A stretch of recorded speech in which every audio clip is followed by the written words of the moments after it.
창세기 10장 1절에서 32절까지 말씀을 제가 봉독하겠습니다. 노아의 아들 셈과 함과 야벳의 족보는 이러하니라. 홍수 후에 그들이 아들들을 낳았으니 야벳의 아들은 고멜과 마곡과 마대와 야완과 두발과 메섹과 디라스요. 고멜의 아들은 아스그나스와 리밧과 도발마요. 야완의 아들은 엘리사와 달시스와 기띔과 도다님이라. 이들로부터 여러 나라 백성으로 나뉘어서 각기 언어와 종족과 나라대로 아닷가의 땅에 머물렀더라. 함의 아들은 구스와 미스라임과 붓과 가나안이요. 구스의 아들은 스바와 하윌라와 삽다와 라아마와 삽드가요. 라아마의 아들은 스바와 드단이며 구스가 또 니므롯을 낳았으니 그는 세상의 첫 용사라. 그가 여호와 앞에서 용감한 사냥꾼이 되었으므로 속담에 이르기를 아몬은 여호와 앞에 니므롯같이 용감한 사냥꾼이로다 하더라. 그의 나라는 시날 땅의 바벨과 에렉과 아갓과 갈레에서 시작되었으며 그가 그 땅에서 아수르로 나아가 니느웨와 르호보딜과 갈라와 및 니느웨와 갈라 사이에 레센을 건설하였으니 이는 큰 성읍이라. 미스라임은 루딤과 아나밈과 르하빔과 납두힘과 바드루심과 가슬루힘과 갑도림을 낳았더라. 가슬루힘에게서 블레셋이 나왔더라. 가나안은 장자 시돈과 헷을 낳고 또 여부수 족속과 아모리 족속과 기르가스 족속과 히위 족속과 알가 족속과 신 족속과 아르와 족속과 스말 족속과 하맛 족속을 낳았더니 이후로 가나안 자손의 족속이 흩어져 나아갔더라. 가나안의 경계는 시돈에서부터 그라를 지나 가사까지와 소돔과 고모라와 아드마와 스보임을 지나 라사까지였더라. 이들은 함의 자손이라 각기 족속과 언어와 지방과 나라대로였더라. 셈은 에벨 온 자손의 조상이요 야벳의 형이라. 그에게도 자녀가 출생하였으니 셈의 아들은 엘람과 아수르와 아르박삿과 룻과 아람이요. 아람의 아들은 우스와 훌과 게델과 마스며 아르박삿은 셀라를 낳고 셀라는 에벨을 낳았으며 에벨은 두 아들을 낳고 하나의 이름은 벨렉이라 하였으니 그때의 세상이 나뉘었으며 벨렉의 아우의 이름은 욕단이며 욕단은 알모닷과 셀렙과 하살마웻과 예라와 하도람과 우살과 디글라와 오발과 아비마엘과 스바와 오빌과 하윌라와 요밥을 낳았으니 이들은 다 욕단의 아들이며 그들이 거주하는 곳은 메사에서부터 스발로 가는 길의 동쪽 산이었더라.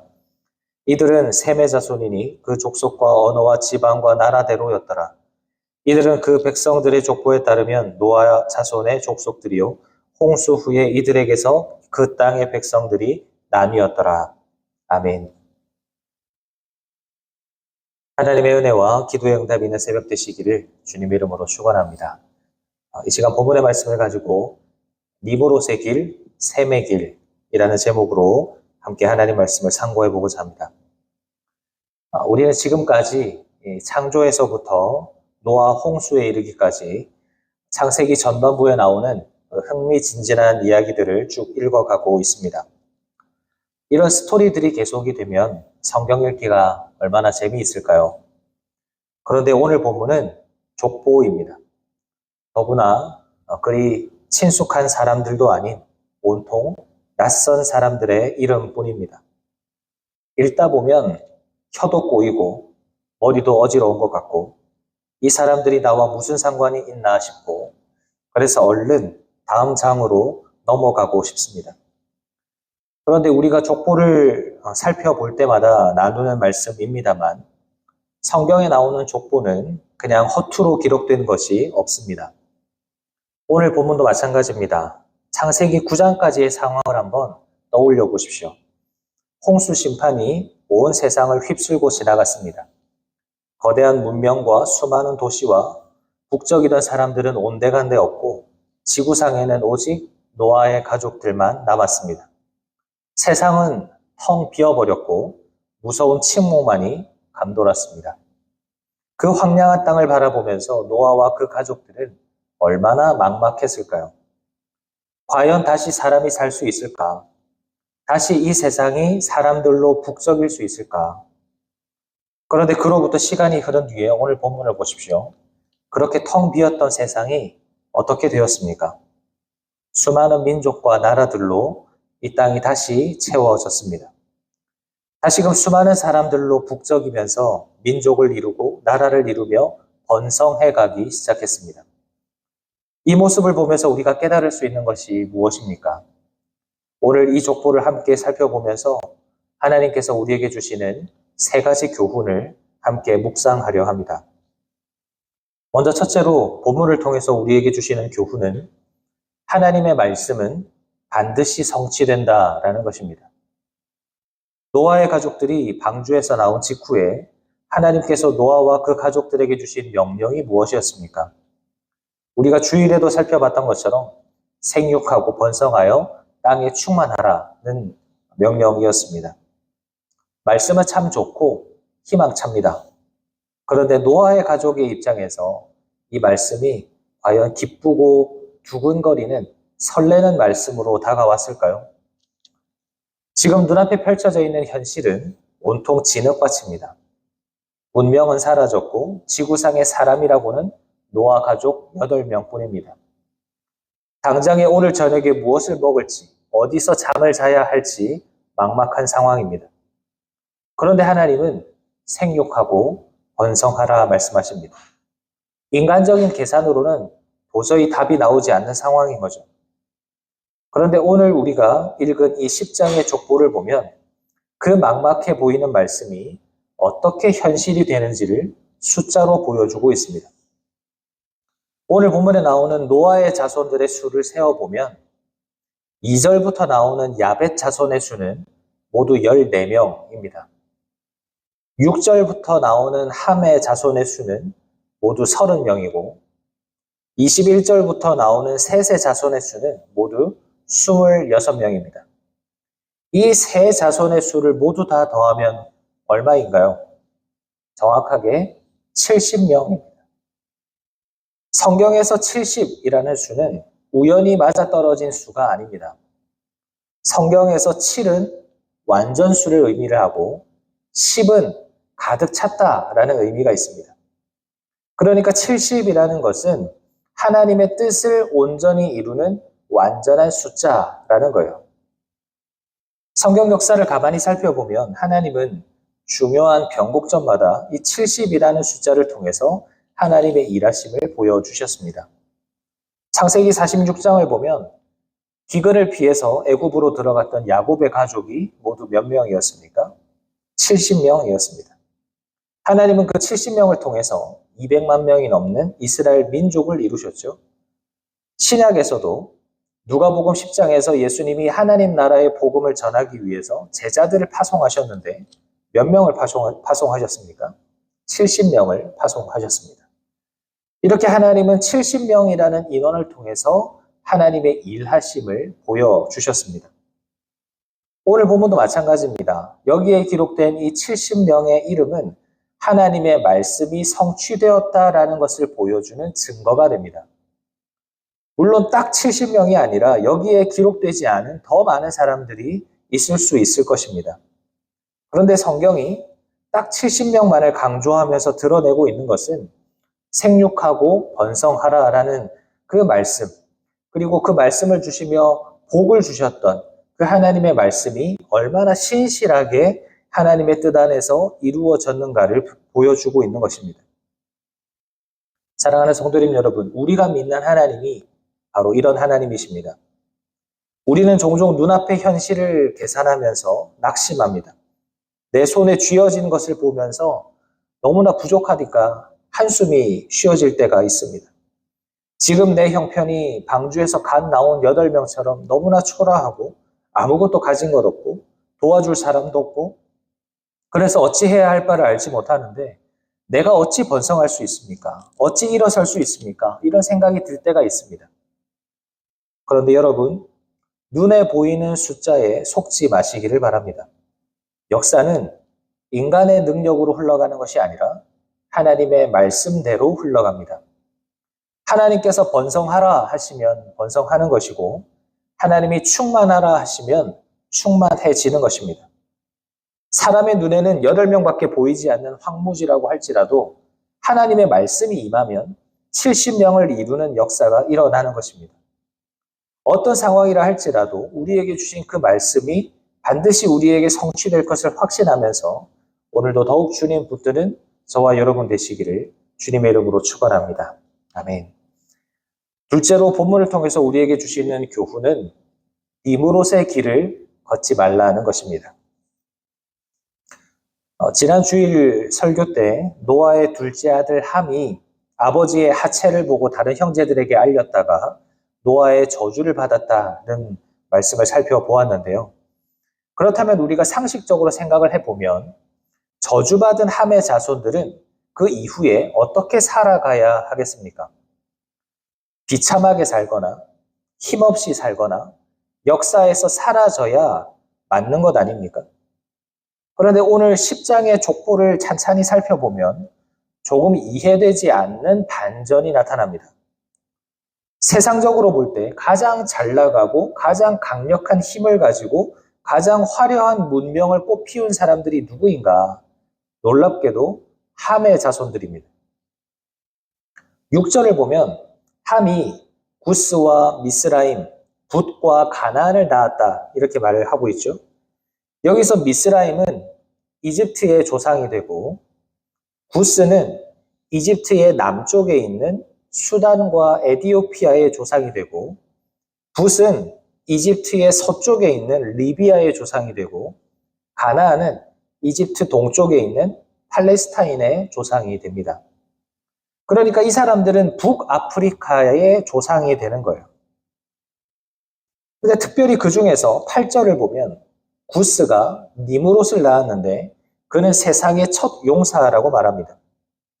여기서 용사는 단순히 싸움을 잘한다라는 의미가 아니라 고대 사회에서 마치 신처럼 군림했던 강력한 통치자나 영웅을 뜻합니다. 그러니까 인류 역사상 최초로 힘을 가지고 사람 위에 군림하기 시작한 왕, 통치자가 바로 니무롯이었다라는 겁니다.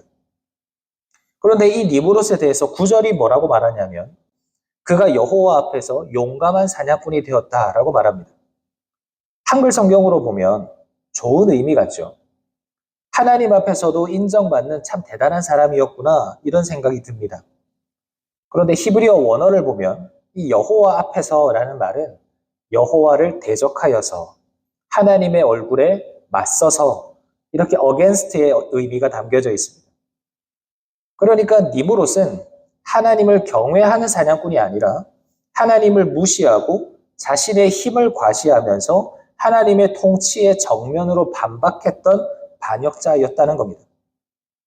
더구나 그가 사냥꾼이었다 이렇게 말을 하는데 단순히 짐승을 사냥하는 사냥꾼이 아니라 어떤 학자들에 의하면 사람을 사냥하는 자였을 것이다 라고 추측을 합니다.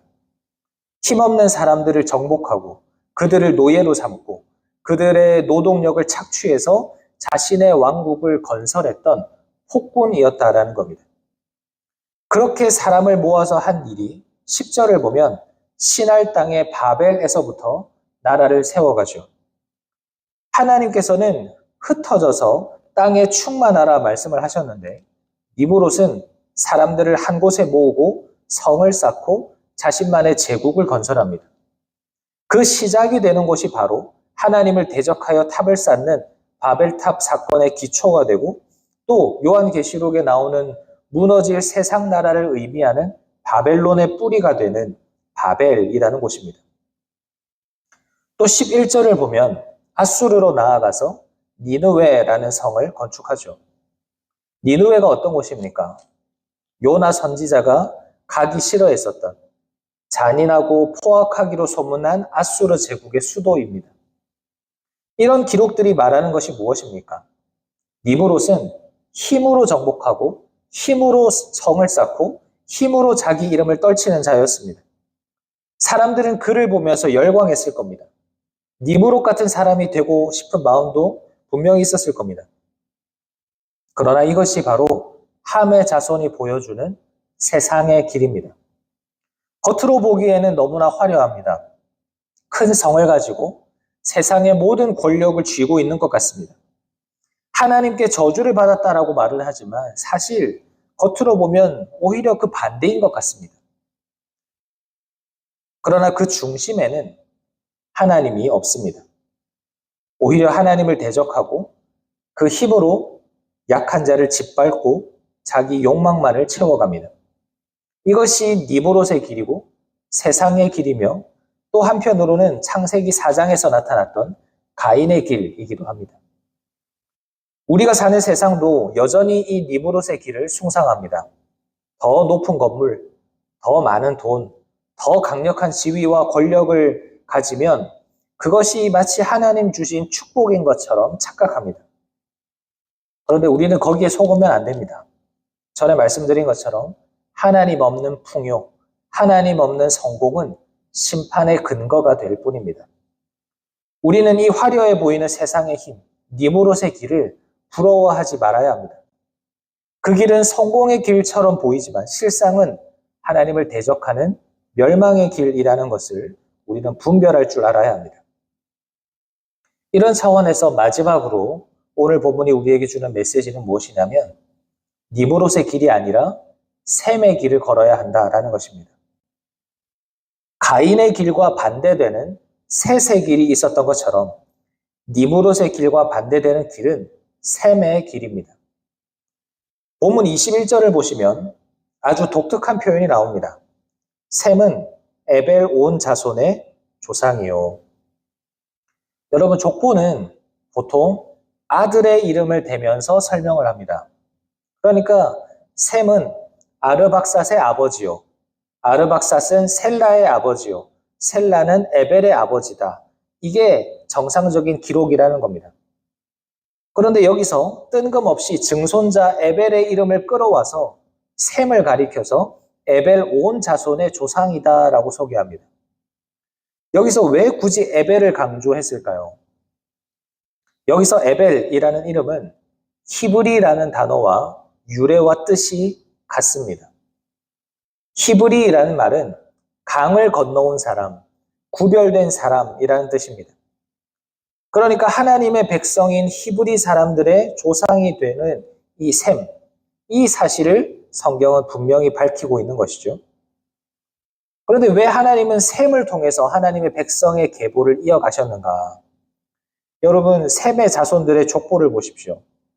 함의 자손들, 니브롯의 족보와 비교하면 참 초라해 보이는 족보입니다. 니브롯처럼 용사가 되었다라는 기록도 없고 성을 쌓았다라는 기록도 없습니다. 그들은 그저 아들을 낳고 이름을 짓고 조용히 살다가 죽었습니다. 세상적인 눈으로 보면 아무런 업적이 없는, 그냥 있는 듯 없는 듯한 무의미한 사람들처럼 보입니다. 그러나 이들에게는 니브롯에게 없었던 것이 있었습니다. 바로 하나님을 향한 예배와 언약이었습니다. 노아는 9장 26절에서 셈을 축복하면서 셈의 하나님 여호와를 찬송합니다. 이 말은 셈이 하나님과의 언약적인 관계, 그리고 인격적인 관계를 맺고 있었다라는 것을 보여줍니다. 더구나 이 셈의 족보가 흐르고 흘러서 결국 누구에게까지 가냐면 11장에 등장하는 셈의 족보 끝에 아브라함이라는 인물에까지 이어집니다. 여러분, 이 아브라함이 어떤 사람입니까? 12장 7절과 8절을 보면 그는 가는 곳마다 하나님께 제단을 쌓고 하나님의 이름을 부르는 사람입니다. 함의 후손인 니브롯의 족보가 바벨탑이라고 하는 거대한 성으로 결론이 맺어졌다면 셈의 후손인 아브라함의 족보는 예배라고 하는 제단으로 결론이 맺어집니다. 참 놀랍게도 가인의 후손과 셋의 후손과의 결론과 똑같죠. 사랑하는 여러분, 우리는 창세기 10장에서 다시 한 번 더 어떤 길을 걸어가야 할지에 대한 결단을 해야 합니다. 세상은 우리에게 계속해서 니브롯이 되라고 유혹합니다. 힘을 가지라고 말하고 많은 것을 소유하라고 말하고 다른 사람을 짓밟아서라도 더 높은 곳에 올라가라고 말합니다. 물론 우리도 열심히 살아야 하고 우리의 실력을 갖추어야 하겠습니다만 그 목적이 나를 위한 바벨탑을 쌓기 위함이라면 우리는 니브롯의 길을 걸어가고 있는 셈입니다. 그러나 우리는 반대로 샘의 길을 걸어가야 합니다. 비록 세상이 알아주는 화려한 타이틀은 없어도 묵묵히 우리의 교회와 가정에서 예배의 제단을 쌓고 일터에서 정직하게 행하고 하나님의 이름을 부르는 삶, 그 예배자의 삶을 사는 사람을 통해서 하나님은 지금도 하나님의 구원의 역사를 이루어 가시는 줄로 믿습니다.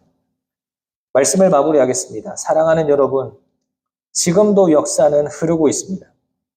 하나님은 이 거대한 역사의 흐름 속에서 지금도 하나님의 뜻을 이루어갈 셋의 후손들을 찾고 계십니다. 세상이 비록 니브롯의 길을 외치고 있다 하더라도 결코 속지 마시기를 바랍니다. 하나님의 구원 역사는 화려한 제국을 건설한 힘센 용사들의 손에 의해서 쓰여지지 않았습니다.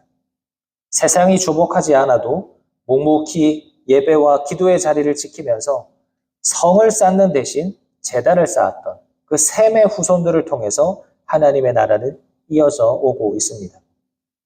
오늘 하루 무엇을 남기는 삶을 사시겠습니까? 나를 위한 성을 쌓기보다 하나님을 예배하는 제단을 쌓는 우리가 되기를 바랍니다.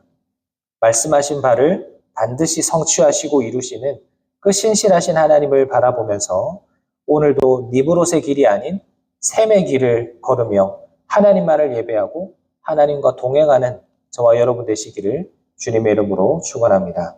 아멘. 말씀을 기억하며 잠시 기도하겠습니다. 하나님 아버지 감사합니다. 오늘도 우리는 이 족보를 통하여서 거대한 하나님의 역사를 보게 됩니다. 하나님, 참 부족한 그 노아의 8 가족들을 통하여서 하나님은 하나님의 말씀을 이루시고 이 땅에 사람들을 생육하고 번성하게 하시는 신실하신 그 말씀을 반드시 지키시는 하나님이신 줄 우리가 믿습니다.